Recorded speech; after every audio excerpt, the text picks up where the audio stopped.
Norwegian Wood by Murakami. Toru Watanabe was 37 years old when he heard Norwegian Wood playing over an airplane's speakers. And in that moment, he was transported back to his youth in Tokyo, to a time of love, loss, and deep longing. At 18, Toru arrived in Tokyo as a quiet, introspective college student, hoping to start fresh. But the past had a way of following him.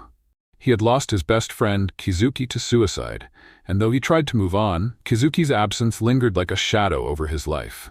The only person who seemed to understand that weight was Naoko, Kizuki's girlfriend. They found comfort in each other, walking through the streets of Tokyo in silence, bound by grief neither of them could fully express. On the night of Naoko's 20th birthday, she invited Toru to her apartment. It was the first time they were truly alone.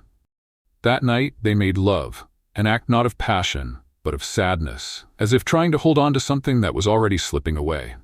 The next morning, she was gone. Naoko had retreated into a sanatorium in the mountains, her mind unraveling under the burden of loss. Toru wrote her letters, visited when he could, but he could feel the distance growing. She was drifting, and he couldn't pull her back. Then came Midori, a girl unlike Naoko in every way. Where Naoko was quiet and lost, Midori was bold, full of life, and unafraid to speak her mind.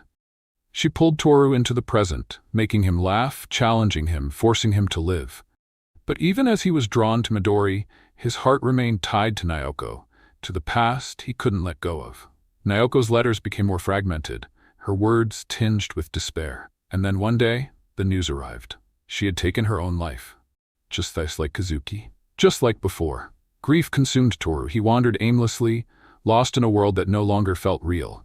He withdrew from everyone, drowning in memories. But the world didn't stop for him. One day he found himself dialing Midori's number, clinging to the one person who had offered him warmth and light. "Where are you now?" she asked.